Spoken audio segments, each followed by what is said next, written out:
नमस्कार, आदाब, सत श्री अकाल, अस्सलाम वालेकुम। मैं मोहम्मद अहमद काज़मी लेकर आया हूँ आपका पसंदीदा कार्यक्रम आपके रूबरू। मीडिया स्टार वर्ल्ड की कोशिश होती है कि खबरों को आप बहुत ही नजदीक से आप तक पहुंचाया जाए। और अभी एक हाल ही में अमेरिका की एक बड़ी ह्यूमन राइट्स वॉच एक ऑर्गेनाइजेशन है, उसकी तरफ से म्यांमार में रोहिंग्या मुस्लिम्स के बारे में बहुत ही खतरनाक किस्म के हालात बताए गए हैं, जिसमें बताया गया है कि वो एक तरह से जेलों में रह रहे हैं, उनके कोई हुकूक नहीं है, वहां उनको अपना नेशनल नहीं माना जाता। वो आज भी सैकड़ों साल से वहां रहते हुए भी उनको इंट्रूडर माना जाता है, घुसपैठ माना जाता है। और वहां तकरीबन जो 2.5 लाख रोहिंग्या म्यांमार में बाकी हैं, उसमें से 1 लाख लोग कैंप्स में रहने पर मजबूर हैं। हमने आज एक खास मेहमान को हम अपने साथ लाए हैं, वो हैं जनाब तनवीर हुसैन साहब। बांग्लादेश में चिटागोंग में रहते हैं और चिटागोंग वो जगह है जहां बांग्लादेश में आने वाले रोहिंग्या मुसलमान बहुत नजदीक वहां पर कैंपों में रहने पर मजबूर हैं। अपना मुल्क छोड़े हुए उन्हें तकरीबन 3 साल हो गए। 2017 में म्यांमार में फौजी कार्रवाई हुई थी, जिसमें से बहुत लोग मारे गए थे और वहां से लोग फरार होकर के जान बचाने के लिए बांग्लादेश पहुंचे हैं। तनवीर हुसैन साहब, वेलकम है आपका चिटागोंग बांग्लादेश से। आप ये बताइए कि ये ह्यूमन राइट्स वॉच की रिपोर्ट जो है उसके बारे में आपका क्या कहना है, और चूंकि आप रोहिंग्या मामलात पर एक सोशल एक्टिविस्ट के तौर पर उनके हकूक हासिल करने के लिए, उनकी प्रॉब्लम सोल्व कराने के लिए वहां काफी एक्टिव है, आप बताइए आपके पास किस तरह की इंफॉर्मेशन है? ये ह्यूमन राइट्स वॉच की रिपोर्ट किस हद तक सही आपको लगती है, या क्या आपका कहना है? पहले बहुत शुक्रिया आप लोगों को, सब दर्शकों को सलाम, सत श्री अकाल, आदाब। मैं 2012 साल से रोहिंग्या कैंप पर एक लोकल नेटिव होने के नाते काम कर रहा हूँ। तो so far my work scope is limited to उनको घर बना के देना, उनका लिविंग कंडीशन इम्प्रूव करना, उनका हाइजीन इश्यूज देखना, उनका मेडिकल इश्यूज देखना। And actually Rohingya problem onset से लेके आज तक इश्यूज इवॉल्व, वो इश्यूज एक जगह पर नहीं रहा। इश्यूज एक इशू से दूसरा इशू, दूसरा इशू से तीसरा इशू। अभी भी अल्हम्दुलिल्लाह by the grace of God कोई critical issues is not left except for their repatriation. अभी जो रोहिंग्या पॉपुलेशन का जो इशू है उसका जो इंटेंसिटी लेवल है वो अल्हम्दुलिल्लाह वो by the help of Bangladesh, government of Bangladesh and other multinationals and UN has really come down drastically. अभी जो प्रॉब्लम है कि उनका रिपैट्रिएशन का जो मामला है वो लेकर ही अभी जो जद्दोजहद वो बाकी है। और यूएन जो रिपोर्ट है, रिपोर्ट में लिखा है जो रोहिंग्या लोग वो प्रिजन लाइक कंडीशन में रह रहे हैं। सो that is only natural. Bangladesh government, Bangladesh एक छोटा सा कंट्री है और वो कॉक्स बाजार जहाँ पर ये रोहिंग्या कैंप सिचुएटेड है वहाँ पर नेचुरली स्पेस बहुत कम है। तो वहाँ पर लोकल नेटिव्स जो है वो ऑलमोस्ट 1/5 ऑफ रोहिंग्या पॉपुलेशन। फिर भी वो लोग उन लोगों को होस्ट कर कर बहुत बड़े दिल का जो ये है से बड़े दिल का जो पहचान है वो देते आ रहे। So far there has not been any incident where local has disturb or irritated Rohingya population. There is no such incident to this time. इसका मतलब क्या हुआ? ये हम लोग होस्ट कर रहे हैं बट स्टिल बांग्लादेश छोटा कंट्री है, इसलिए हम लोगों को स्पेसेस के बारे में थोड़ा ध्यान रखना चाहिए। We don't have Bangladesh world में high density country per square kilometre से जाना जाता है, इसके बावजूद we are hosting Rohingya. So that means we have space issues, we have land issues. In spite of that, we are managing all these challenges thanks to our government. And second, thanks to the local people who are hosting this population. Means क्योंकि वहां पर deforestation हो रहा है। वहां पर आप जानते हैं, एक पूरा कौम अगर कैंप सेटिंग में आ जाए तो क्या डिसिप्लिनरी इश्यूज हो जाता है, वो हम पैलेस्टाइनियन रिफ्यूजी कैंप से भी देख सकते हैं, सीरियन रिफ्यूजी कैंप से भी देख सकते हैं। तो keeping that in mind, UN का जो रिपोर्ट है, मैं तो कुछ हद तक बोलूंगा that is out of context, क्योंकि they don't have any choices left. वो कैंप सेटिंग जो है वो प्रिजन सेटिंग होना ही है। तो इशू है कि उनका रिपैट्रिएशन कैसे किया जाए, that is a holistic effort, it is not up to the government of Bangladesh. वो एक इंटरनेशनल इशू है, खास करके Muslim community. They must pressurize Myanmar, they must pressurize Myanmar, they must open up all diplomatic channels or diplomatic, pressure policy on Myanmar to taking this Rohingya populations. यहाँ पर बांग्लादेश को जो करना चाहिए था, she has done more than that, she has done more than that. अच्छा, आप कभी उन रेफ्यूजीज से बात भी करते होंगे जो रोहिंग्या हैं, वो अपने मुल्क के बारे में क्या कुछ बताते हैं? किस तरह से उनको सताया जाता है, क्या तरीका है उनको उन पे दबाव बनाने का या उनको मुल्क छोड़ने के लिए मजबूर करने का? मैं आपको बोलूं, आप अगर फिलिस्तीन देखें तो फिलिस्तीन का जो था, वो लोग बहुत पहले से ही कैंप सेटिंग में थे। आफ्टर द इजराइल केम इन 67 से उन लोग का हालत बिगड़ गया। लेकिन ये जो रोहिंग्या लोग थे, they used to live in a condition, world का सबसे लेस डेंसिटी कंट्री में वो रहते थे, with vast amounts of lands and everything. वो जो था, उनका लिविंग स्टाइल एक फेरी टेल जैसा ही था। वो पहले कभी गरीब नहीं थे, वो लोग पहले कभी नीडी नहीं थे। नीड क्या था इन लोगों को पता ही नहीं था। एग्रो इकोनॉमी बेस्ड एक कम्युनिटी था, बहुत रिलीजियस कम्युनिटी था। एंड अराकान जो सिविलाइजेशन, वो बहुत पुराना सिविलाइजेशन है। तो उस जरिए से they were living a happy most happy life. Drastically इस मिलिट्री एक्शन के बाद ये चेंजेस जब उनको देखने को मिला, you will not believe, I have seen many landlords, जो लोग घोड़े पे बैठकर उनका जो लैंड प्रॉपर्टीज है वो लोग सर्वेलेंस करते थे। आज वो 10x10 कैंप सेटिंग में 10 आदमी रह रहे। This is never pleasing. वो लोग कभी गरीब नहीं थे, उन लोगों का माली हकीकत बहुत अच्छा था, एग्रो बेस्ड इकोनॉमिक कंडीशन था, वो लोग बहुत अच्छे थे।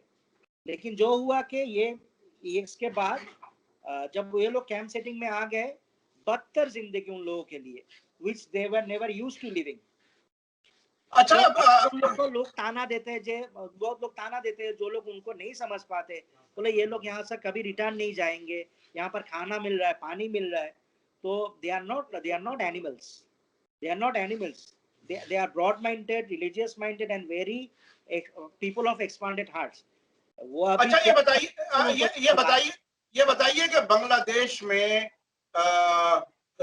भारत का जो अभी हाल ही में म्यांमार के साथ बहुत ही बड़े लेवल पर विजिट्स हुआ है अभी, उसको किस तरह से देखते हैं? क्या उसको कहीं रोहिंग्या मुसलमानों से जोड़ करके कुछ देखा जाता है? हमारे भारत के फॉरेन सेक्रेटरी और फौज के सबसे बड़े सरबराह वो म्यांमार की विजिट पर होकर के आए हैं। बांग्लादेश में उन्हें कैसे देखा जा रहा है भारत म्यांमार ताल्लुकात? इसमें रोहिंग्या का पर्सपेक्टिव क्या है? देखिए, यहाँ पर दो तरीके का और मल्टीपल टाइप्स ऑफ इंटरप्रिटेशन है। That is one who are against the government. वो लोग जब क्योंकि मैं बोल रहा हूँ, भारत का जो म्यांमार पॉलिसी है वो essentially is to confront China. ठीक है। सो आप अगर वहां पर वो उसका China contain China policy Bharat का एक इंटरनेशनल पॉलिसी है। सो अगर वो कुछ उस पॉलिसी के तहत कुछ करता है, that doesn't mean it is to irritate Rohingya. और कुछ है कि रोहिंग्या इशू को सॉल्व नहीं करके भारत म्यांमार के साथ दोस्ती कर रहा है। और आप देखिए, चाइना म्यांमार में मिलिट्री बेस बना रहे, तो भारत को क्या करना है? So it is up to both Myanmar, Indian and Chinese government to resolve this conflict. China अगर चाहे तो एक रात में ये कॉन्फ्लिक्ट रिजॉल्व कर सकता है। तो चाइना लिटरली स्पीकिंग, ये इशू जो है Rohingya issue 2012 onwards is a direct resultant of China India conflict in a way। ये जियोपॉलिटिक्स का जो मामला है, ठीक है। भारत किस तरह से रोहिंग्या मामले को हल करने में मदद कर सकता है, आप क्या कहते हैं?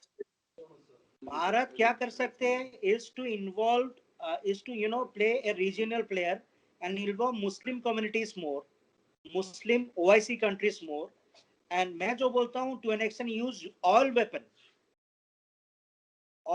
म्यांमार को अगर आप एम्बार्गो दे सकते हैं और चाइना को कुछ हद तक कंटेन कर सकते हैं, then Rohingyas are in, they are back to their Motherland.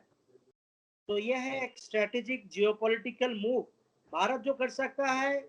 All OIC countries are very friendly to Bharat, तो Bharat can use the leverage of manipulating OIC countries to this extent.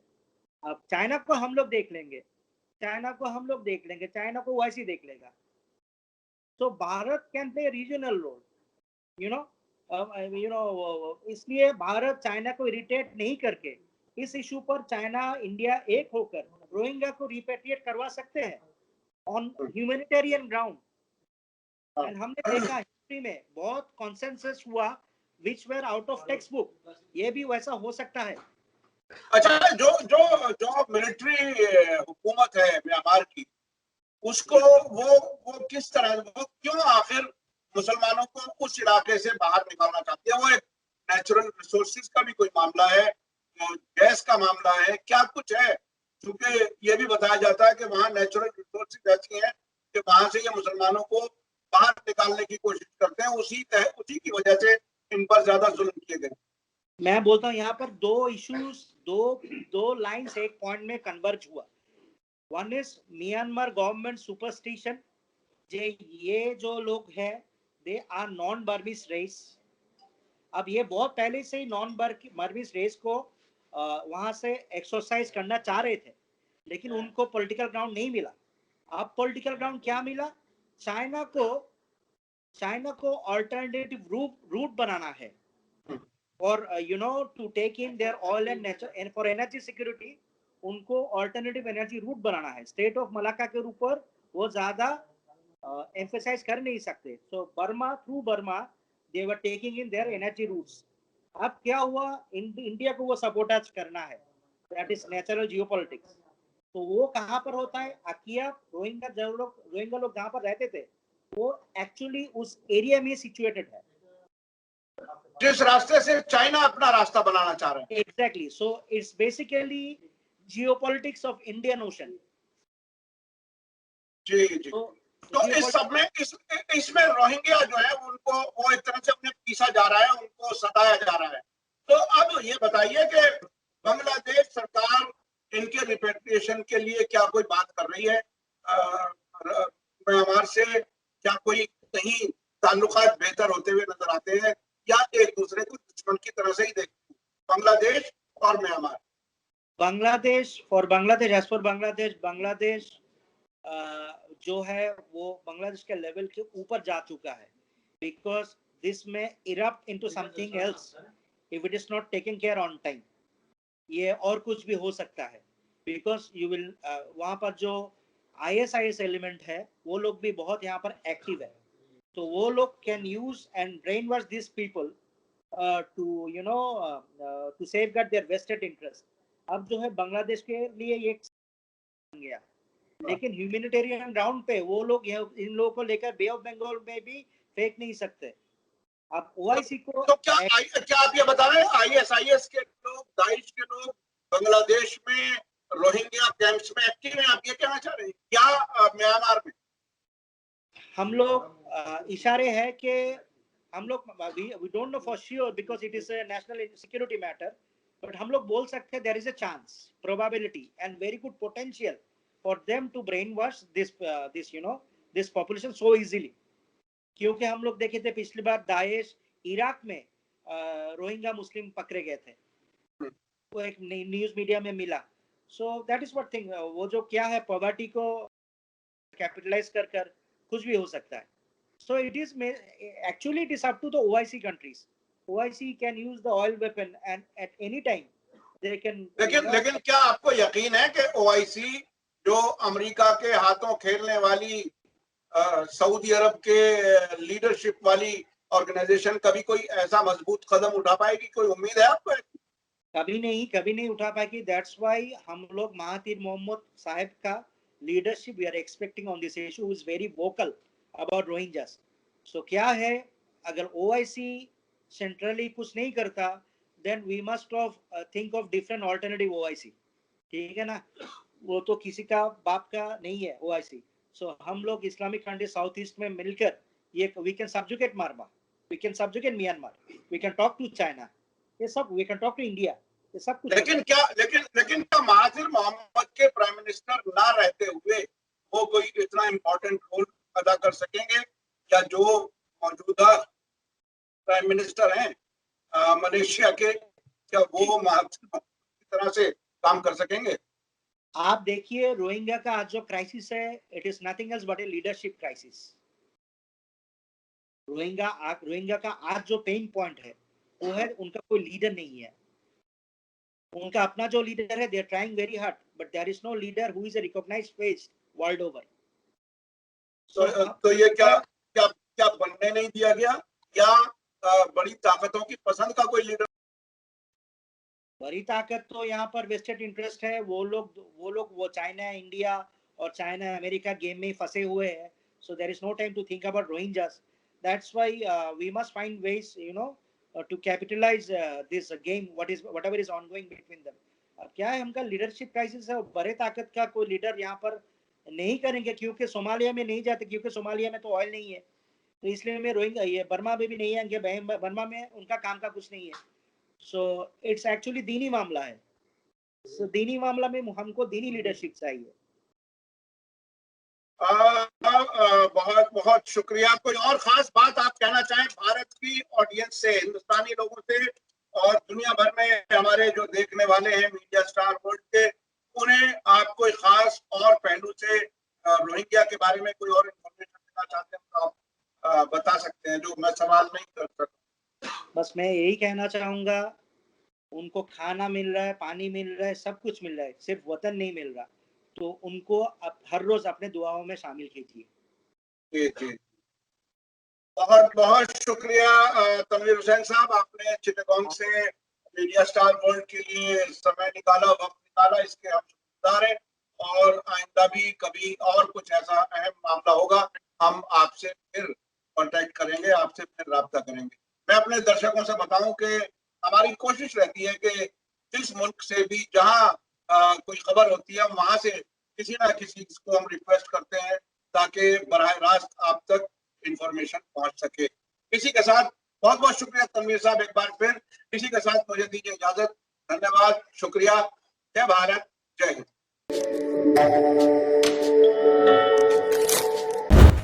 Media star world के और video देखने के लिए हमारे channel को subscribe करें और सीधे नोटिफिकेशन पाने के लिए बेल आइकन दबाएं. और अगर हमारी खबर सच्ची और अच्छी लगे तो अपने व्हाट्सएप, इंस्टाग्राम, फेसबुक और ट्विटर अकाउंट पर ज़रूर शेयर करें.